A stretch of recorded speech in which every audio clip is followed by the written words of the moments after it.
अब आपको प्रधानमंत्री नरेंद्र मोदी के 2 मिनट 56 सेकंड के वीडियो पर चल रहा सियासी टकराव दिखाते हैं। प्रधानमंत्री ने कल रात करीब 12 बजे यह वीडियो जारी किया है। 12 बजे जंतर मंतर पर चल रहे छात्रों के प्रदर्शन के बीच ये पहला मौका है जब पीएम ने कोई वीडियो संदेश जारी किया। उन्होंने अपने वीडियो संदेश की शुरुआत हेलो फ्रेंड्स कहकर की है।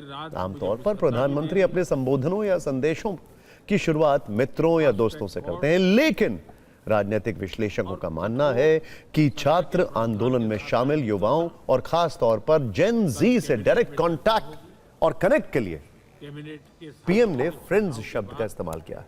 इस वीडियो में प्रधानमंत्री ने छात्रों को भरोसा दिया कि उनकी सरकार पेपर लीक को रोकने के लिए कठोर कदम उठाएगी ताकि भविष्य में ऐसी घटनाओं को रोका जा सके। पीएम के इस रात वाले वीडियो मैसेज ने सुबह दिल्ली की राजनीति के तापमान को काफी गर्म कर दिया। मल्लिकार्जुन खड़गे और राहुल गांधी समेत कई नेताओं ने पीएम के इस वीडियो संदेश पर तंज कसा। आपको पूरी सियासी फाइट दिखाएंगे, लेकिन उससे पहले प्रधानमंत्री नरेंद्र मोदी के वीडियो संदेश की मुख्य बात। मैंने आज फास्ट ट्रैक कोर्ट के लिए विभागों को निर्देश दिए थे। आज विभागों ने लगातार मेहनत करके देर रात मुझे मुसद्दा भी दे दिया। फास्ट ट्रैक कोर्ट और कठोर सजा के प्रावधान के साथ का ये मुसद्दा कल कैबिनेट में चर्चा होगी। कैबिनेट के साथियों के सुझाव के बाद उसका अंतिम रूप दिया जाएगा और सोमवार से संसद का दूसरा सप्ताह शुरू हो रहा है। तब जल्द से जल्द उस बिल को सदन में पारित कराने का प्रयास किया जाएगा। देखिए, रात करीब 12 बजे आए पीएम मोदी के इस वीडियो संदेश के 1 घंटे बाद राहुल गांधी भी सोशल मीडिया पर एक्टिव हुए और रात करीब 1 बजे उन्होंने पीएम के पोस्ट किए गए वीडियो को दयनीय बताते हुए सवाल उठा दिया। राहुल गांधी ने लिखा कि मोदी जी, छात्रों की मांग है कि शिक्षा मंत्री धर्मेंद्र प्रधान इस्तीफा दें। आधी रात को पोस्ट किए गए इस दयनीय वीडियो से के जरिए उनकी समझदारी का अपमान मत कीजिए। धर्मेंद्र प्रधान को बर्खास्त कीजिए, जिन्होंने छात्रों को मारा है उन्हें सजा दीजिए और छात्रों से माफी मांगिए। सुबह होते होते विपक्ष ने पीएम के इस वीडियो को मुद्दा बना लिया। कांग्रेस अध्यक्ष मल्लिकार्जुन खड़गे ने कहा कि पीएम को रात 12 बजे बोलने के बजाय संसद में आकर बोलना चाहिए। जल्द से जल्द बिल को सदन में पारित कराने का प्रयास किया जाएगा।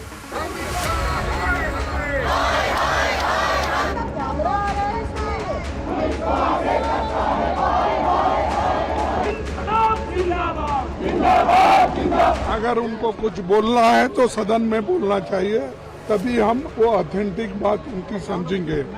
जब वो आएंगे स्टेटमेंट करने तो उनको रात के 12 बजे करने के बजाय दिन में पार्लियामेंट में आके अगर वो कहे क्या कहना चाहते हैं हम देखेंगे। अब चर्चा का विषय है ना, तो कंडीशन क्यों लगा रहे हैं? चर्चा करिए और टोटलिटी में करिए। कितने राज्यों में पेपर लीक हुए और उस पर क्या क्या कार्रवाई हुई, कौन कौन लोग उसमें सम्मिलित थे, ये सब चर्चा करिए ना, देश के सामने आएगा। यही सरकार चाहती है। अरे उनकी बात को कौन गंभीरता से ले रहा है? बोलने दीजिए उन्हें, बोलने दीजिए उन्हें। 22-25 दिन बाद मुंह खोलते हैं और अजीब सी बातें कर रहे हैं। साहब, अभी आज देश का नौजवान सड़कों पर किसी कारण से है, कुंठाग्रस्त है, और ये इस तरह की लफाजी से अब उनकी कुंठा दूर नहीं होने वाली। देखिए, ये प्रधानमंत्री को रात के 12 बजे वीडियो बनाना पड़ा, खुशी हुई, क्योंकि कभी तो प्रेस कॉन्फ्रेंस तो कभी किए नहीं। जो सदन चल रहा है, पार्लियामेंट चल रहा है, रात के 12 बजे वो अपने खुद का टेलीप्रॉम्प्टर वीडियो नहीं बना के अगर सदन में आके बोले तो बेटर है। एक तरफ प्रधानमंत्री मोदी के वीडियो संदेश पर राजनीति हो रही है, तो दूसरी तरफ मॉनसून सत्र के 5वें दिन भी पक्ष विपक्ष में सियासी आरोप प्रत्यारोप वाली तलवार संसद के भीतर और बाहर चलती रही। जैसे ही कार्रवाई शुरू हुई, विपक्ष ने धर्मेंद्र प्रधान के इस्तीफे की मांग शुरू कर दी। 4 मिनट तक हंगामा चला और सदन को 12 बजे तक के लिए स्थगित कर दिया गया। इसके बाद सदन की कार्रवाई फिर शुरू हुई। और हंगामा भी फिर से शुरू हो गया। कई बार के हंगामे के बाद लोकसभा को सोमवार तक के लिए स्थगित कर दिया गया। इधर हंगामे वाला एपिसोड राज्यसभा में भी हुआ। राहुल गांधी ने कहा कि जब तक धर्मेंद्र प्रधान को हटाया नहीं जाता, हम कोई बातचीत या चर्चा नहीं करेंगे। संसदीय कार्य मंत्री रिजिजू का कहना था कि सदन में चर्चा होनी चाहिए। नीट पेपर लीक पर सियासी टकराव की स्थिति आज भी जस की तस साफ दिखी। सदस्यों को तदनुसार सूचित किया आप प्रमुख विपक्ष दल है, बाकी जितना भी एमपीज, हम लोग सबका मत एक ही है कि चर्चा होना चाहिए। तो नीट एग्जाम पे प्रधानमंत्री जी ने देश को आश्वासन दिया और जो प्रमुख एक्टिविस्ट जिन्होंने भूख हड़ताल किया, सोनम वांगचुक जी ने भी अपना अनशन तोड़ा है और चर्चा के लिए उन्होंने भी मांग किया है। तो फिर देश के सामने में अब हम चर्चा नहीं करके बहाना बनाएंगे तो ये अच्छा संदेश नहीं जाएगा। मैं राहुल गांधी जी से अनुरोध करता हूं, आप अपने कांग्रेस पार्टी के साथियों को थोड़ा समझा दीजिए और बाकी कई पार्टीज के एमपीज भी निजी तौर पर सबने अपना मत रखा है कि चर्चा होना चाहिए। रिजिजू जी ने स्टेटमेंट किया कि वो चाहते हैं कि हम अपने एमपी से कहें कि डिस्कशन होना चाहिए। अब नॉर्मल प्रोटोकॉल होता है कि अगर कोई किसी का नाम लेता है तो फिर उसको रिस्पांस दिया जाता है। तो हमसे कहा कि हमें चर्चा करनी है। जब मैं उसका जवाब देना चाह रहा था, फिर मुझसे माइक ले लिया। सभापति जी 20 जुलाई सोमवार को छात्रों के खिलाफ जिस तरह लाठीचार्ज उससे मेरा मन दुखा। विपक्ष संसद में हंगामा कर रहा है, छात्र जंतर मंतर पर डटे हैं और सरकार सीजेपी से बातचीत में जुटी है। समाधान अभी निकला नहीं है, लेकिन सरकार के अलग अलग मंत्री अपनी अपनी भूमिका निभा रहे हैं। इसमें मुख्य भूमिका में प्रधानमंत्री नरेंद्र मोदी खुद हैं। उन्होंने मंगलवार को एनडीए सांसदों की बैठक में पेपर लीक को घोर पाप बताया और दोषियों को सजा दिलाने की बात कही। गुरुवार को फास्ट ट्रैक कोर्ट की घोषणा की और देर रात वीडियो संदेश के जरिए कड़ा कानून का भरोसा दिया। छात्रों को आश्वासन दिया है कि सरकार उनके भविष्य को लेकर प्रतिबद्ध है।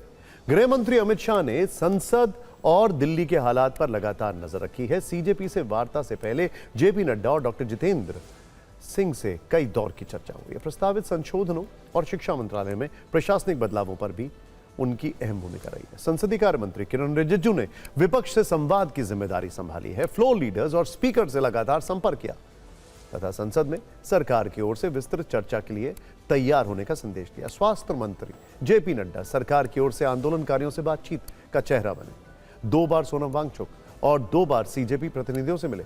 मांग पत्र तैयार कराने से लेकर जूस पिलाकर वांगचुक का अनशन समाप्त कराने में भी उन्होंने अहम भूमिका निभाई। एक नॉन कंट्रोवर्शियल चेहरा है। अपने शुरुआती दौर में छात्र आंदोलनों से जुड़े रहे, इसीलिए उनको इस जिम्मेदारी से ट्रस्ट किया गया। डॉक्टर जितेंद्र सिंह ने तब राहुल गांधी से मुलाकात की जब वो पीएम आवास पर धरने पर बैठे थे। जितेंद्र सिंह सीजेपी से वार्ता में जेपी नड्डा के साथ रहे और मेदांता में सरकार का आश्वासन सौंपने की प्रक्रिया में शामिल रहे। कानून मंत्री अर्जुन राम मेघवाल ने फास्ट ट्रैक कोर्ट और पेपर लीक पर कड़े कानून के लिए संशोधन का मसौदा तैयार किया। विपक्षी नेताओं से संवाद कर सरकार का पक्ष रखा और गतिरोध खत्म बल्कि कम करने की कोशिश की है। सांसद चंद्रशेखर का धरना खत्म कराया। कुल मिलाकर अब तक सरकार की यही टीम एक्शन में दिख रही है। सरकार की तरफ से बयान भी यही दे रहे हैं। छात्र आंदोलन के मद्देनजर पीएम मोदी के पिछले 24 घंटे में 6 बड़े फैसलों का रिकैप एक बार देख लेते हैं। उन्होंने फास्ट ट्रैक कोर्ट्स का गठन किया। कैबिनेट से पास बिल को अब संसद में इंट्रोड्यूस किया जाएगा। शिक्षा सचिव को बदला गया। एनटीए के 47 अफसर हटाए गए। शांतिपूर्ण प्रदर्शन करने वाले किसी भी छात्र के खिलाफ कोई केस रजिस्टर नहीं और नीट पेपर लीक में खुदकुशी करने वाले छात्रों के पीड़ित परिवारों को सूटेबल कॉम्पनसेशन भी दिया जाएगा।